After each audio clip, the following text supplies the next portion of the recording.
Muy buenas y bienvenidos a todos los que nos siguen en esta noche. El tiempo hoy no ha estado de nuestra parte y ha venido cargado de agua y viento. Lo bueno es que los aficionados no han faltado a su cita y han acudido sin tardanza, siempre prestos para animar a su equipo. Ahora parece que amaina, así que vamos a disfrutar de un encuentro de enorme calibre, en condiciones de una cierta normalidad, como para no estar contentos, ¿verdad?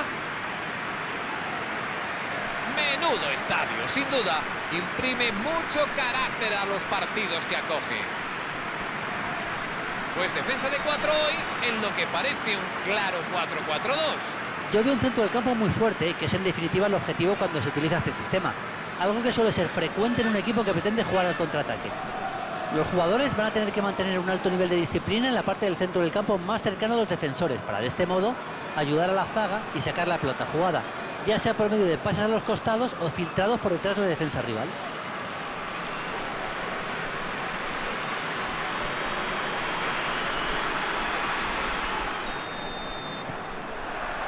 El partido está en juego.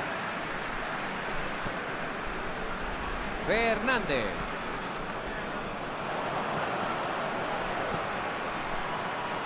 Tenemos una señora ocasión. Ocasión clara.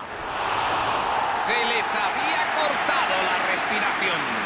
Muy bien, muy atento al fallo de la defensa, eso es muy importante.